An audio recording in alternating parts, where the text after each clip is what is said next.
Assalamualaikum warahmatullahi wabarakatuh.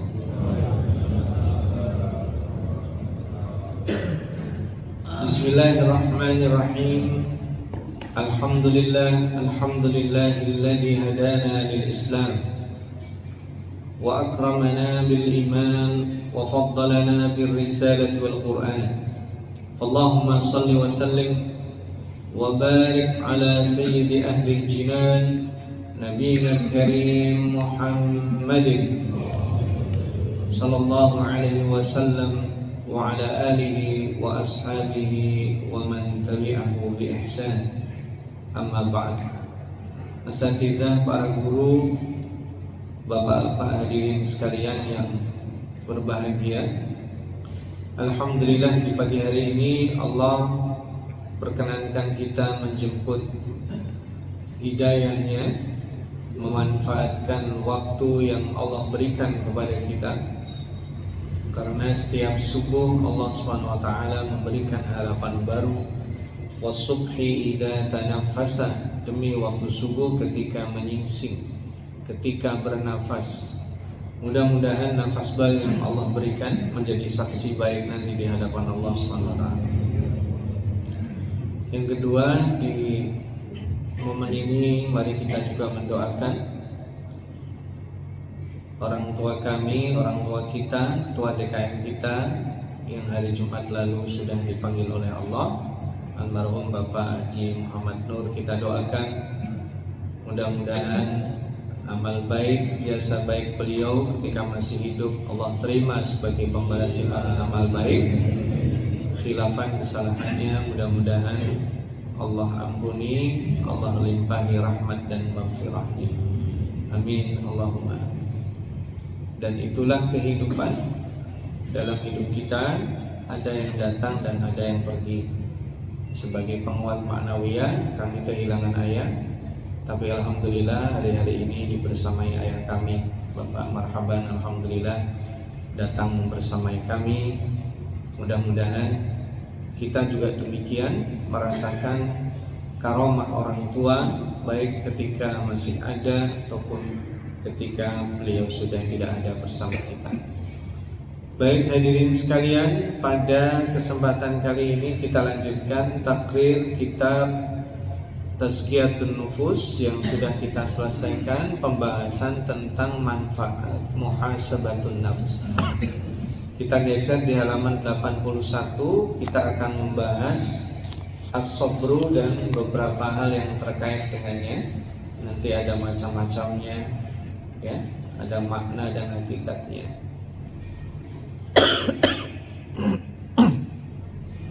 Qala al-mu'allif rahimahullahu ta'ala, as-sabru.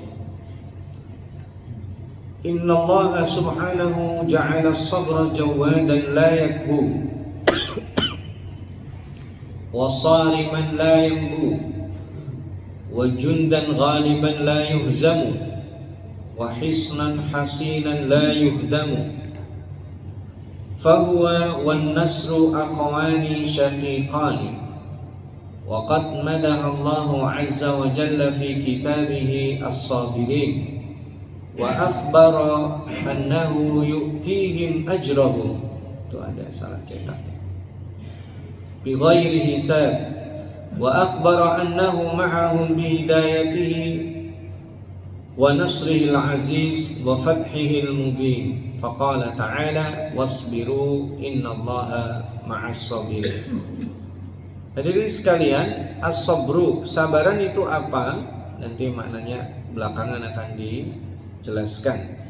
Di sini memberikan manfaat dan keutamaannya. Sesungguhnya Allah SWT menjadikan kesabaran itu adalah jawadan, masya Allah, kebaikan, kedermawanan. Orang kalau sabar nggak ada habisnya. Makanya ada istilah habis kesabaranku. Wah, itu tidak benar. Sabar itu tidak ada habisnya. Kesabaran itu tidak ada habisnya karena disebut jawadan. Jawad itu adalah dermawan. Jadi orang yang dermawan itu istilahnya apa? Tidak ada habisnya. Ada dia udah zakat, udah sedekah, udah ngasih kebaikan ini, ada lagi dikasih lagi, ada lagi dikasih lagi. Itu disebut dengan jawadan, nggak ada habisnya. Sariman, tajamnya nggak ada tumpulnya. Kita ini pisau, supaya tidak tumpul, diapain? Diasah. Semakin diasah makin tajam. Kesabaran juga begitu. Kesabaran itu tidak diam. Sabar itu akan terbukti, terlihat ketika diasah. Dan diasah itu nggak mungkin lembek. Diasah itu pasti keras. Ada orang ngasah pisau santai aja, dibelai-belai pakai tangan? Nggak ada. Ngasah pisau pasti pakai apa? Pasti minimalnya pakai batu. Dan itu pasti sakit kan? Ibaratnya kalau dia makhluk hidup, pisau yang diasah pasti sakit karena dibentur-benturkan. Maka dia jadi tajam dan tidak tumpul. Apa yang menyebabkan tumpul? Kurang diasah. Wajun dan ghaliban la yuhzam. Dia menjadi tentara yang tidak pernah kalah. Ya, orang kalau udah pakai sabar, oh selesai. Tidak pernah kalah dia. Dihina, ya sabar. Dipuji, sabar juga. Jadi enggak pernah tumbang dia. Wa hisnan hasinan la yuhdamu. Dia merupakan benteng kokoh yang tidak hancur. Ya, enggak lapuk, ya, tidak runtuh. Karena dia merupakan benteng.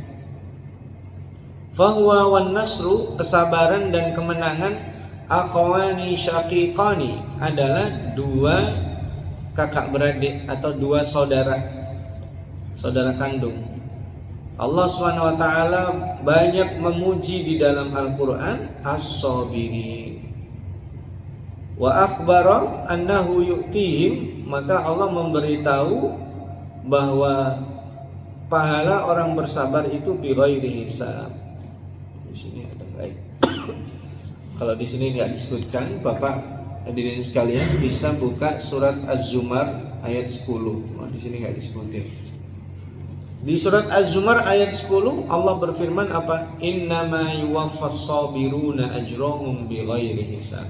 Orang sabar itu pahalanya nggak ada hitung-hitungannya, bighairi hisab.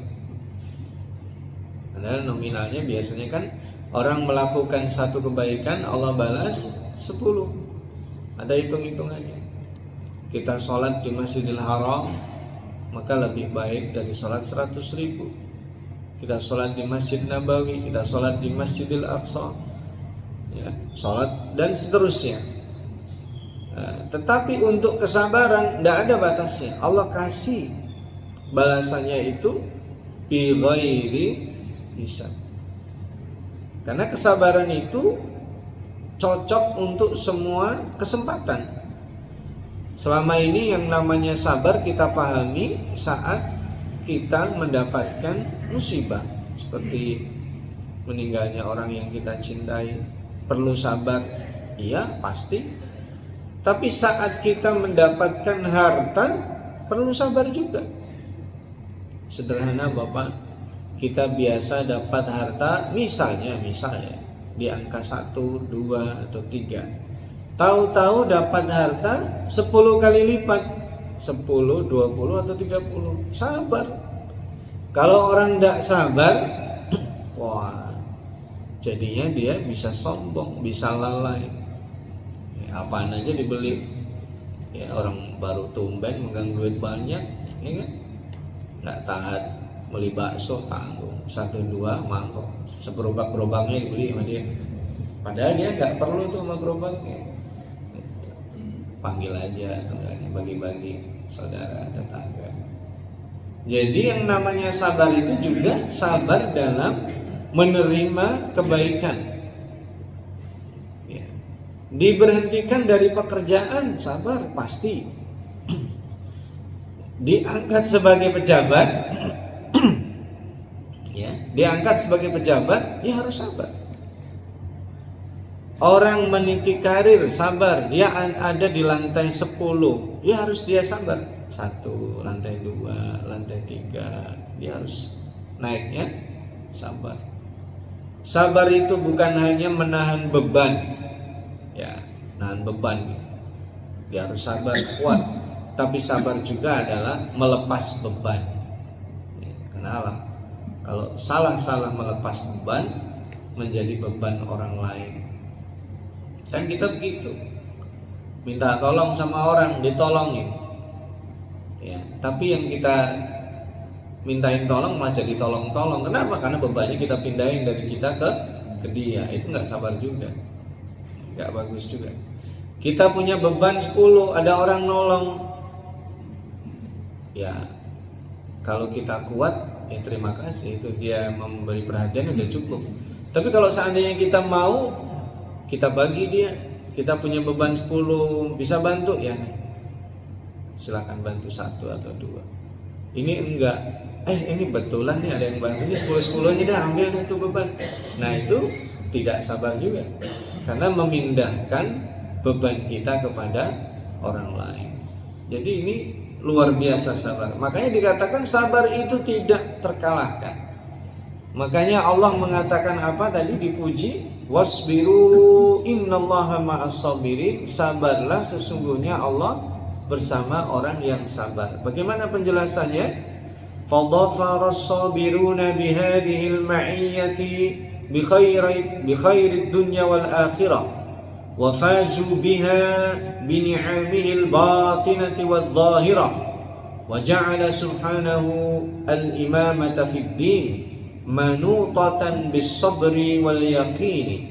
Faqala ta'ala wa biqaulihi tada'al muhtadun wa ja'alna minhum a'immatan yahduna bi amrina lamma sabaru wa kanu bi ayatina yuqinun. Di surat As-Sajdah ini. Jadi beruntunglah orang-orang sabar bihadil ma'iyah, yang disebut ma'a. Masya Allah, bersama itu bersama udah ditanggung. Kita ini kalau jalan bareng orang terus ditanggung, wah, nikmat itu. Apaan aja kebutuhan kita dicukupi, itu disebut ma'iyah yang baik. Bukan hanya di dunia dan akhirat. Masya Allah.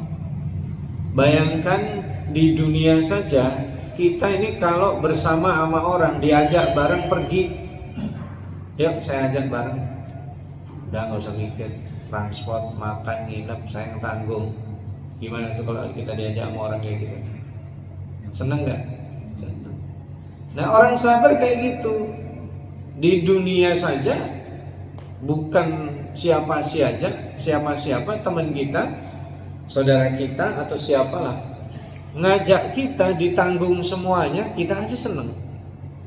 Makanya disebut dhafara.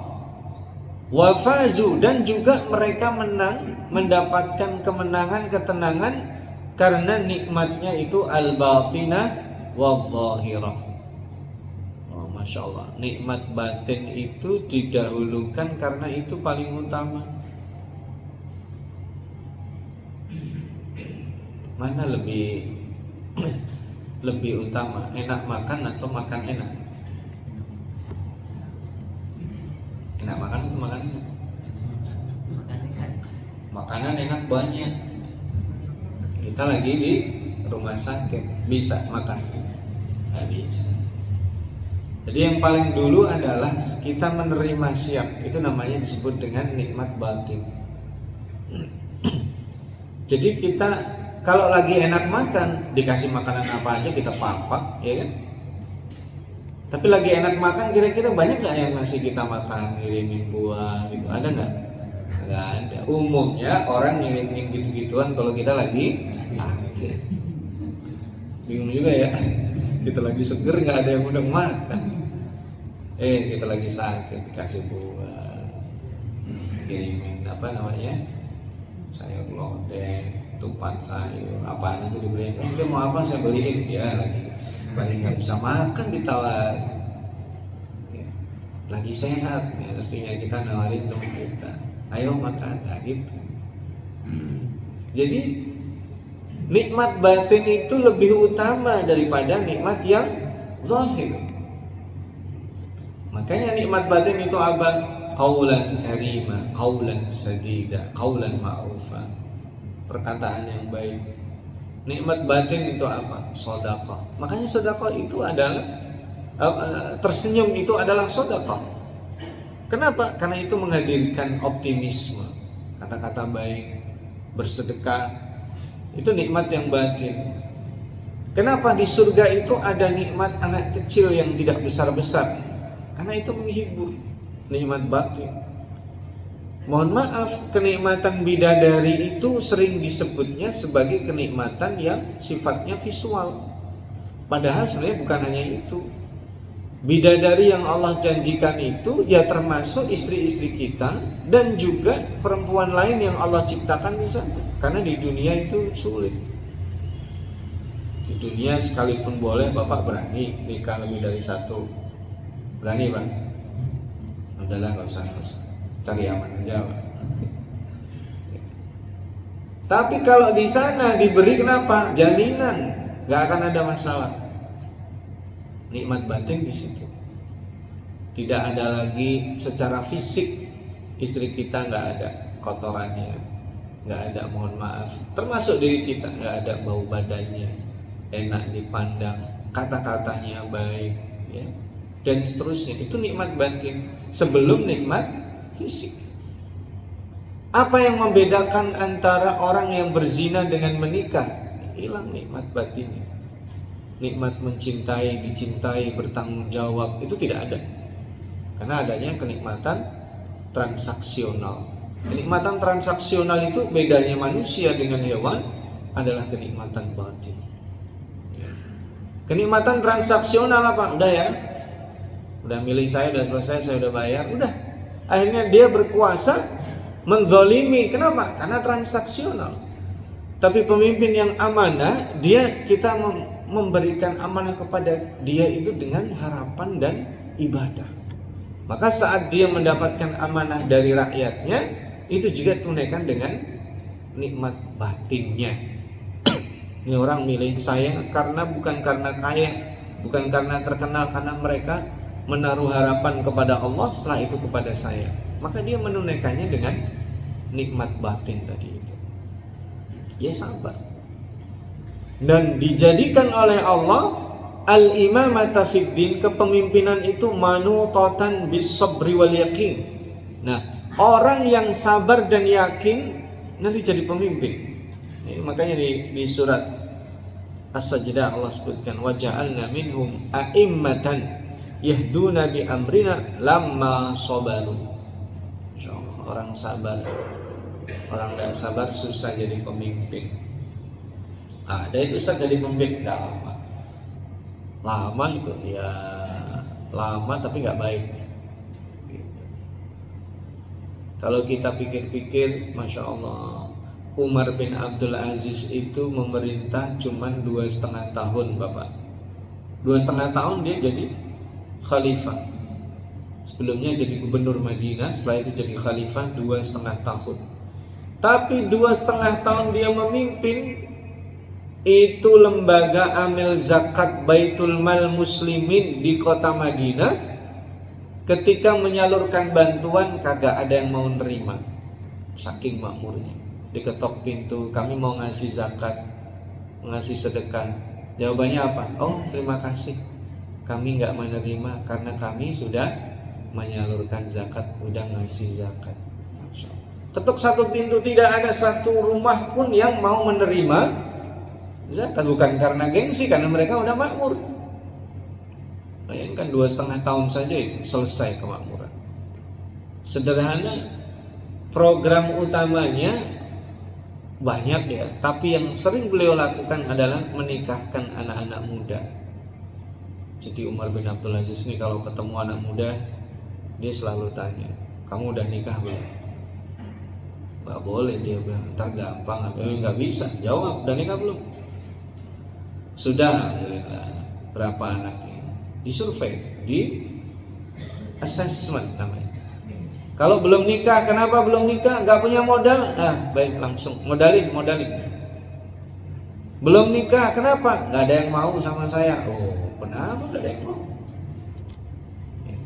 Jadi dilatih, diberikan pemahaman, maka kemudian anak-anak muda dibuat bertanggung jawab dengan pernikahan itu. Maka sekarang trennya justru sebaliknya, anak-anak muda memperlambat usia pernikahan, itu tren hari ini. Di mana-mana, bukan hanya di Indonesia, di seluruh dunia. Makanya kekacauan, kerusakan terjadi. Kenapa? Tanggung jawabnya diperlambat. Dengan menikah orang bertanggung jawab. Ya. Orang menikah itu dia mendapatkan bukan imbalan, itu namanya ketersalingan. Hak dapat, kewajiban dia harus tunaikan. Ya.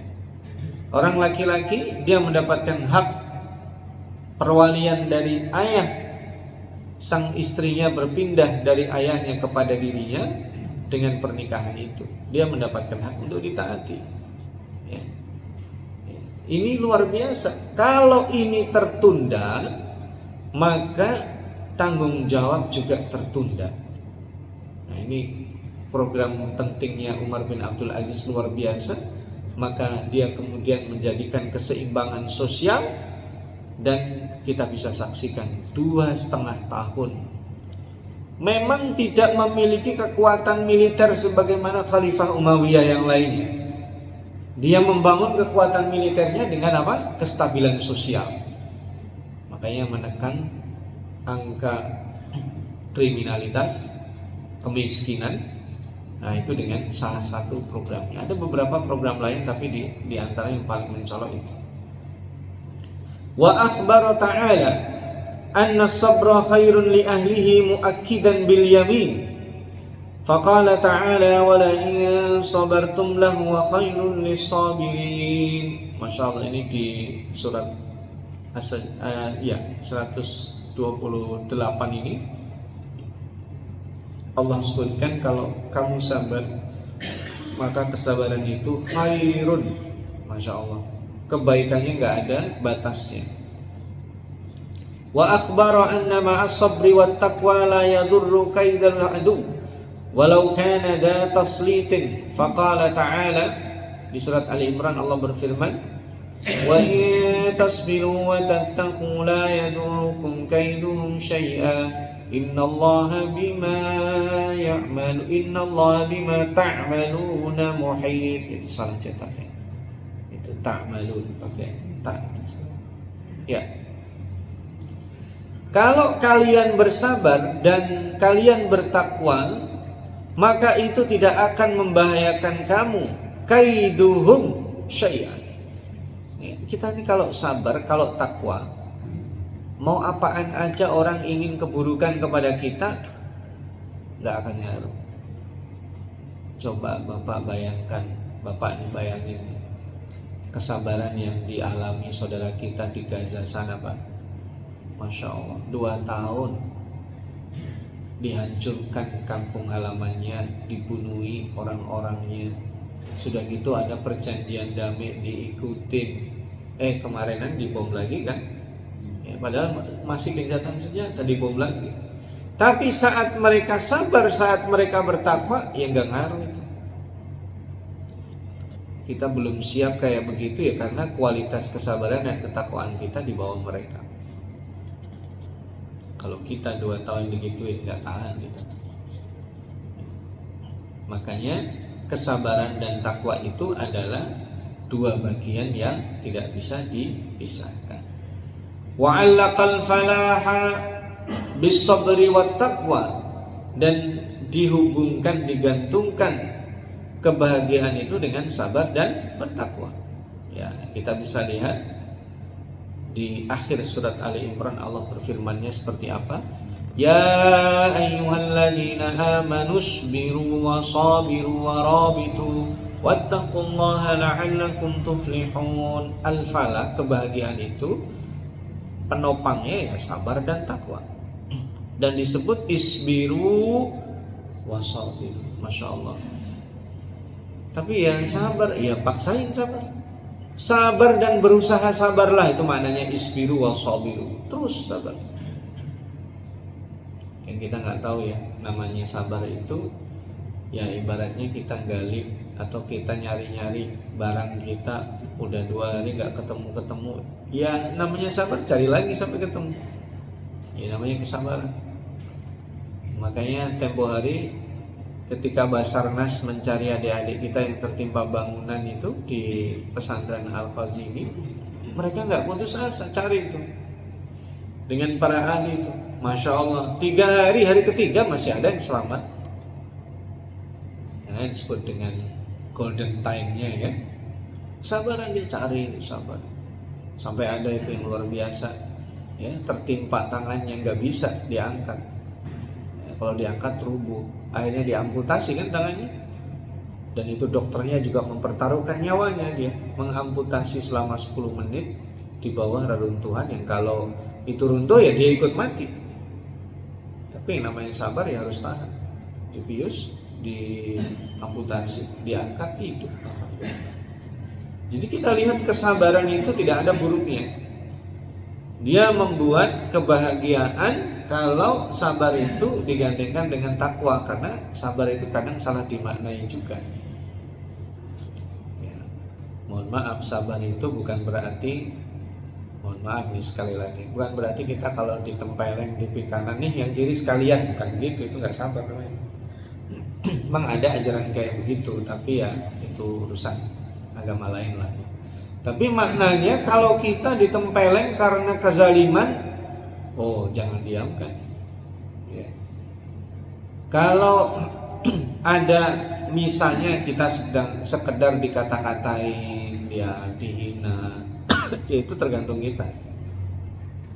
Lebih baik memaafkan dan tidak ngurusin. Tapi kalau misalnya seperti Nabi Yusuf difitnah, oh harus membela diri itu, ya kan? Difitnah. Dia ketika istri dari Imra'atul Aziz mengatakan, ma jaza'u man arada bi ahlika su'an illa ayyusjana aw adzabun alim. Apa nih balasan orang yang menginginkan keburukan pada istri Anda? Nabi Yusuf membela, nggak bisa. Yang salah dia.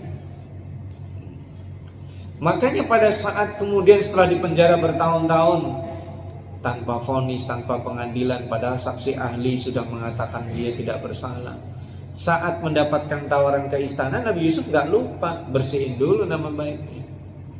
Irji ila rabbik, itu bentuk kesabaran. Wah, enggak begitu ditawari jadi pejabat langsung enggak. Irji ila rabbik, pulang dulu pada Tuhan Anda. Fas'alhu ma balun niswati allati qatta'na aydiyahum. Coba Anda tanya itu perempuan-perempuan yang dulu melukai tangannya. Ya, gampangnya istri pejabat yang dulu menjadi saksi saya masuk penjara ini karena apa? Tanya mereka. Ya, bentuk kesabaran begitu. Jangan sampai juga saat kita ditawari jadi pejabat, ayo, enggak bisa. Ya, harus kita, karena itu menjadi, makanya tadi di depan manutotan, berpergantungan, ya, kebahagiaan kita ini kalau kita sabar dan bertakwa. Wa akhbara an mahabbatihi li ahlihi wa fi dzalika a'dhamu targhibin liraghibin faqala ta'ala wallahu yuhibbus sabirin. Wah, ini luar biasa, Allah mencintai orang-orang sabar. Wa basyiris sabirina bi thalathi kullin minha khairun mimma alaihi ahlud dunya yatahasadun. Ada orang sabar itu diberi 3 hal yang membuat orang hasad, iri. Ya, kita bisa iri sama 3 hal ini, seperti yang digambarkan di surat Al-Baqarah. Wa basyiris sabirin alladzina idza asabathum musibatun qalu inna lillahi wa inna ilaihi raji'un. Ulaika alaihim salawatun min rabbihim wa rahmah wa ulaika humul muhtadun. Orang sabar itu dapatnya pertama surga, kedua diselamatkan dari neraka, wa ja'alal fawza bil jannati wan najah minan nar la yuhdha bihi illa sabirun. Ya, nanti disebutkan inni jazaituhumul yawma bima sabaru annahum humul faizun. Jadi orang sabar itu tadi di surat Al-Baqarah Dia mendapatkan pertama shalawatum mir rabbihim, yang kedua rahmatun, yang ketiga muhtadun, dapat huda, dapat salawat, dapat rahmat, dapat hidayah. Luar biasa. Salawat itu apa? Kalau Allah menyebut innallaha wa malaikatahu yusallun, masya Allah, itu luar biasa itu. Padahal satu kata beda. Harusnya kan kalau dalam bahasa innallaha yusalli wal malaikata yusallu, misalnya harusnya begitu. Tapi ketika disebut innallaha wa malaikatahu yusalluna, itu luar biasa. Seolah-olah sama padahal beda. Salawatnya Allah, salawatnya malaikat kepada Nabi Muhammad SAW itu beda. Termasuk perintah, ya ayyuhalladzina amanu sallu alaihi, itu beda lagi. Kalau kita mah sederhana, sallu alaihi, baca salawat, Allahumma salli wa sallim wa barik alaihi, itu. Tapi malaikat enggak begitu juga. Malaikat bukan hanya membaca salawat, mendoakan. Tapi kalau Allah, salawatum mir rabbihim, bukan hanya salawat, masya Allah, segala jenis yang didoakan orang dikasih sama Allah. Jadi begini Bapak, ada orang banyak doain kita,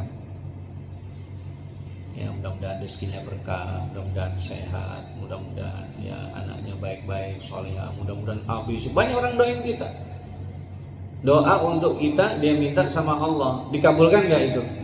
Belum tentu. Salawat itu ada yang datang dari orang kayak begitu, dikabulin sama Allah. Itu enaknya orang yang sabar. Orang yang sabar, orang-orang lain pada doain, dikabulin sama Allah. Dibuka pintunya. Kalau biasanya kan ditahan nih. Ya Allah, mudah-mudahan ente begini, ente begini, ente begini. Didoain kita sama banyak orang, ditahan dulu sama Allah. Ya, kenapa? Yang doainya kagak paham nih orang butuhnya apa. Ya, ditahan. Atau orang ini cocok atau enggak? Belum siap nih orang jadi kaya. Oh, yang banyak doain kita kaya pun nggak kaya-kaya. Kenapa? Allah tahu nih orang nggak siap jadi orang kaya, nggak siap nih jadi pejabat, makanya nyalon berkali-kali nggak dipilih. Ya, padahal yang doainya nggak tanggung-tanggung banyak. Kenapa? Belum siap, tahan dulu. Tapi kalau orang sabar, salawatun mir rabbihim, ini kerannya dibuka. Harapan orang pada dia dikasih. Sudah gitu, bukan hanya harapan orang, yang dia butuhkan dikasih. Itu namanya salawat. Sederhananya gini dah Bapak, kita tadi malam sebelum tidur, yang kita butuhkan di pagi hari ini kagak tahu apa, Allah udah siapin. Kita turun, kaki kita masih sehat. Ada nggak orang yang bangun tidur kakinya nggak bisa bergerak? Ada. Kita nggak minta tapi Allah kasih. Bangun tidur dia buka mata melek, bisa melihat jelas. Ada nggak orang bangun tidur nggak bisa melihat? Ada. Bangun tidur bisa jalan, bangun tidur bisa napas enak, bangun tidur palanya juga seger, bangun tidur enak makan, itu juga ada. Itu semuanya kalau kita minta sebelum tidur kagak jadi tidur kita. Orang yang sakit gigi minta disehatkan giginya, yang sehat minta nggak supaya giginya tetap sehat? Kagak. Yang matanya sehat minta nggak supaya sehat matanya? Kagak. Makanya Allah disebut sholawat, itu yang kita butuhkan Allah siapin. Itu yang fisik, belum yang lain. Allah kasih kekuatan kita nih, Allah kasih kekuatan karena kamu akan berhadapan dengan banyak hal nanti di jalan. Makanya saat Bapak kita berangkat kerja, ada orang yang poting kita, syat kita. Sabar atau enggak? Sabar atau diladenin? Nah, tergantung. Kalau kita sabar, itu juga pemberian Allah. Untungnya apa kita ladenin orang kayak gitu? Ya. Yang penting nggak kena lah. Nah, kalau kena lain lagi cerita. Ya, sabar deh. Nanti sampai kita di tempat kerja, pekerjaan kita bayangin selesai cepat, ternyata dari pagi kita selesainya ada. Begitu mau pulang pekerjaan numpuk di belakang. Ada kayak gitu? Ada. Nah ini namanya dunia.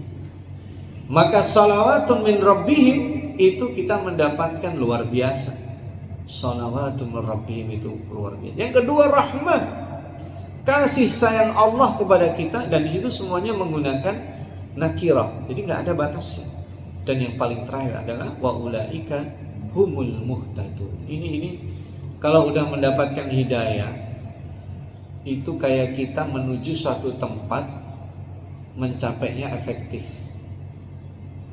Karena belum tentu Pak, dikirim kita Google Map ya, dipencet harusnya sampai setengah jam, kenapa jadi 1 jam? Karena diputer-puter sama dia. Kalau nggak diputer-puter, belok kiri. Gimana belok kiri? Ini orang aja juga nggak muat kita disuruh belok kiri. Ada nggak kayak gitu? Nggak efektif.